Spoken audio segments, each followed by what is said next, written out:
প্রত্যেকটা শহর বা দেশের এমন একটা জায়গা থাকে যে জায়গাটা সেই শহরটাকে ধরে রাখে। কলকাতার ক্ষেত্রে সেই জায়গাটা নিঃসন্দেহে এসপ্ল্যানেড বা বাঙালিদের ধর্মতলা।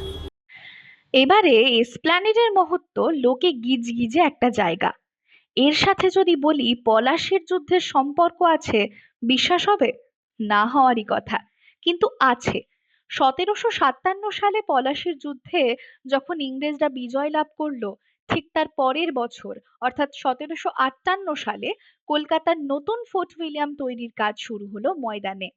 যে জায়গায় তৈরি করা শুরু হলো সেটা আগে ছিল উত্তর দিকের একটা জঙ্গল, যেটা হুগলি নদীর ধূর্মতলা ঘাট থেকে চাঁদপাল ঘাট অব্দি বিস্তীর্ণ ছিল।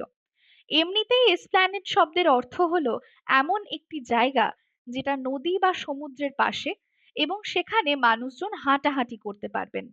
ওয়ারেন হেস্টিং এর রাজত্বের সময় এই এসপ্ল্যানেড হয়ে ওঠে এলিগেন্ট ওয়াকিং পার্টিসদের জন্য অত্যন্ত প্রিয় একটি জায়গা, এবং এই ধূম্রতলা ঘাটের নাম সাধারণ মানুষের মুখে মুখে হয়ে যায় ধর্মতলা। যদিও 1969 সালে সুবোধ ব্যানার্জি তৎকালীন ওয়েস্ট বেঙ্গল স্টেট কমিটির প্রেসিডেন্টের উদ্যোগে এই নাম পরিবর্তন করে করে দেওয়া হয় লেলিন সরণি, বেশিরভাগ লোকেই এই নতুন নামটাকে অন্য একটা জায়গা বলে মনে করে। পুরনো নামটাই থেকে গেছে, ধর্মতলা। এবং মেট্রো টিকিট কাটতে গেলে এসপ্ল্যানেড।